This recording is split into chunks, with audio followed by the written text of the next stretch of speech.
Lo que hace que el fútbol sea la pasión de millones es que, aparte de la simpleza para jugarlo en casi cualquier situación, es que en este deporte los poderosos pueden perder.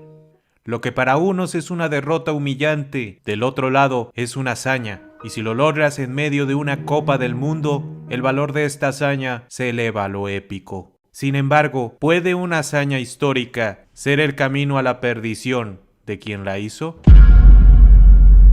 Acompáñame a conocer una historia que fue de la gloria a la tragedia y al misterio. Esto es el gol del hombre que desapareció para siempre.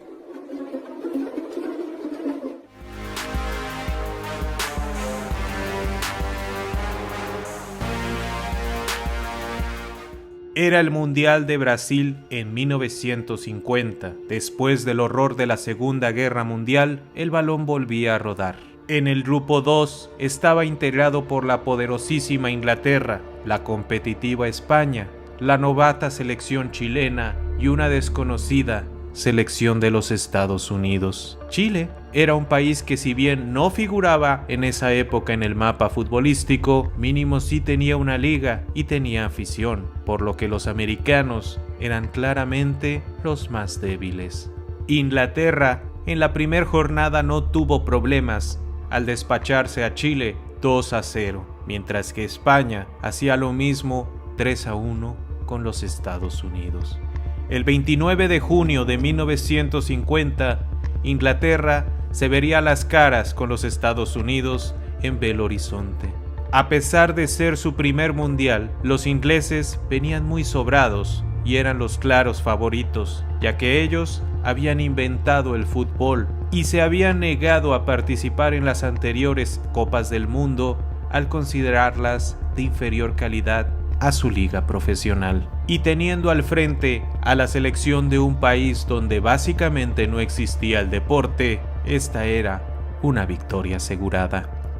Pero ese día los ingleses no fueron capaces de vencer el arco de los estadounidenses. Y no solo eso, habían recibido al minuto 38 un gol del equipo de las Barras y las Estrellas. El autor había sido un desconocido, un tal Joe Gatchins. Los dirigidos por Walter Winterbottom buscaron por todos los medios anotar siquiera un gol. Pasaron de pensar que eso era cuestión de tiempo a la total desesperación. Cuando el árbitro italiano Generoso Dattilo pitó el final del juego, se había dado en ese momento la mayor sorpresa en las Copas del Mundo. Nadie podía creer que los ingleses habían perdido con un equipo desconocido y amateur. Tanto fue el asombro que cuando en Londres recibieron el telegrama de que el juego había acabado en un Inglaterra 0, Estados Unidos 1, muchos periodistas y aficionados pensaron que seguramente al telegrama le había faltado el carácter 1 y que los ingleses habían ganado por 10-1. Posterior a ese juego, los estadounidenses perdieron 5-2 con Chile, mientras que Inglaterra volvía a perder y terminar sorpresivamente eliminada por España por otro 1-0. Pero volvamos con los estadounidenses, y en especial con el autor del gol, Joe Gatchins, quien tuvo una vida bastante peculiar, y comenzamos con el dato más curioso. Él ni siquiera era estadounidense. Gatchins nació en Haití en 1924, hijo de un alemán y una haitiana. Joe perteneció a una familia que, a pesar de no ser acaudalada, sí era bastante influyente en Puerto Príncipe. Gatchins comenzó a jugar fútbol en el Etoile Haïtien a los 14 años y ganó 2 ligas en 1942 y 1944. Pero tuvo que dejar su pasión para poder estudiar la universidad y se fue a los Estados Unidos, a la Universidad de Columbia. Fue ahí que Joe, a sus 23 años, estudiaba contabilidad y lavaba platos de medio tiempo en un restaurante llamado Rudy's, que era propiedad de un hispanoamericano llamado Eugene Rudy Díaz, quien tenía un equipo de fútbol llamado Brookhaven. Rudy convenció a Gatchins de jugar con el equipo por $25 el partido. El Brookhaven fue líder de aquella liga amateur. Además, llegaron a la final de la US Open Cup, perdiéndola contra el St. Louis Sheepskin Ford. La calidad de este jugador hizo que la Federación de los Estados Unidos se fijara en él y lo convencieron de jugar con la selección de los Estados Unidos el Mundial de Brasil 50. En aquella época, un extranjero podía jugar en una selección distinta si prometía iniciar el trámite de naturalización, y con esa promesa, Gadjens jugó el Mundial e hizo historia. Volvió a Estados Unidos y en el año de 1953 fue fichado por el Racing Club de París, pero su paso fue un fracaso. Jamás se acostumbró a las formas de entrenar y a la vida francesa, y solamente jugó 4 partidos. Después fichó por el Olympique Alès, donde las lesiones no lo dejaron jugar, y finalmente, al año siguiente, Joe dejó Francia y volvía a su natal Haití, donde jugó una temporada con el Étoile Haïtien, donde tampoco rindió.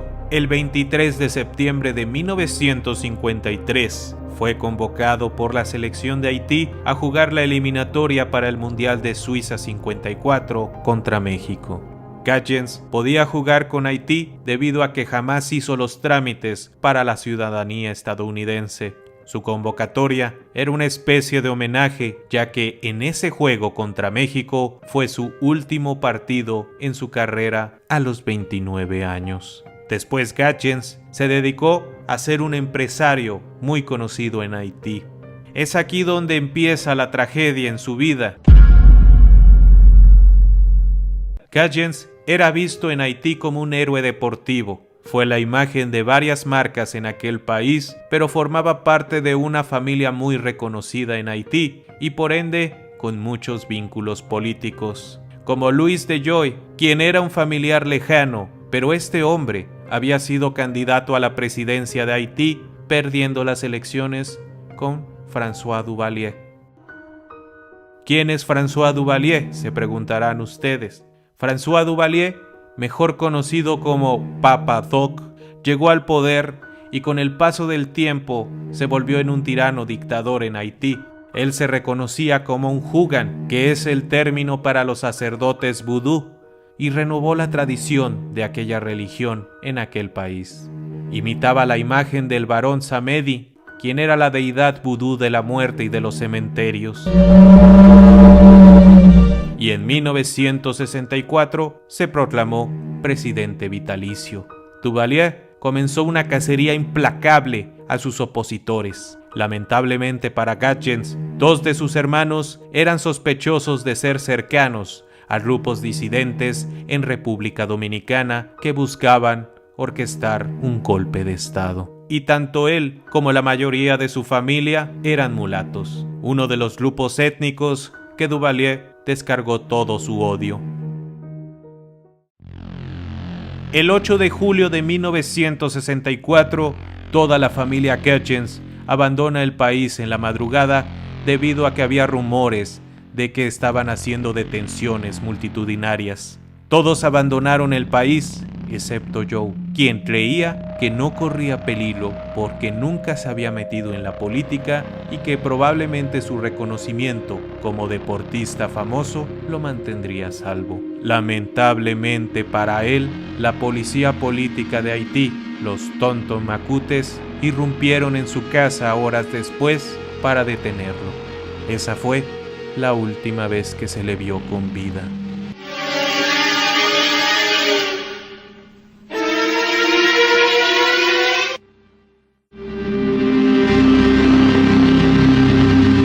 Nunca más el cuerpo de Gadjens fue encontrado. Sus últimas horas y las circunstancias exactas de las mismas son un total misterio, aunque queda claro que los Macutes tuvieron algo que ver.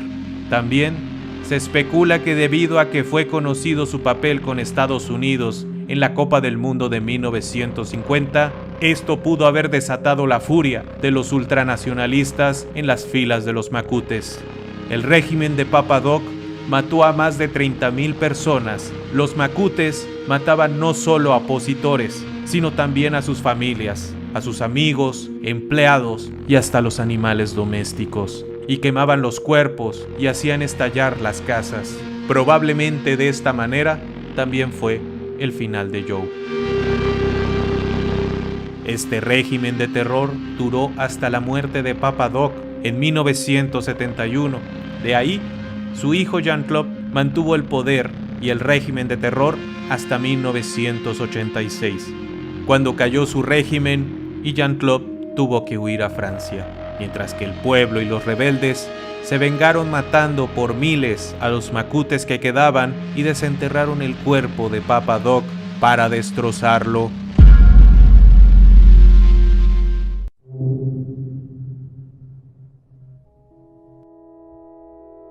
Pero volviendo al infortunado Gatchens, en 1976, en plena efervescencia en el país de las barras y las estrellas por el Cosmos de Nueva York de Pelé y compañía, este fue ingresado al Salón de la Fama del Fútbol de los Estados Unidos.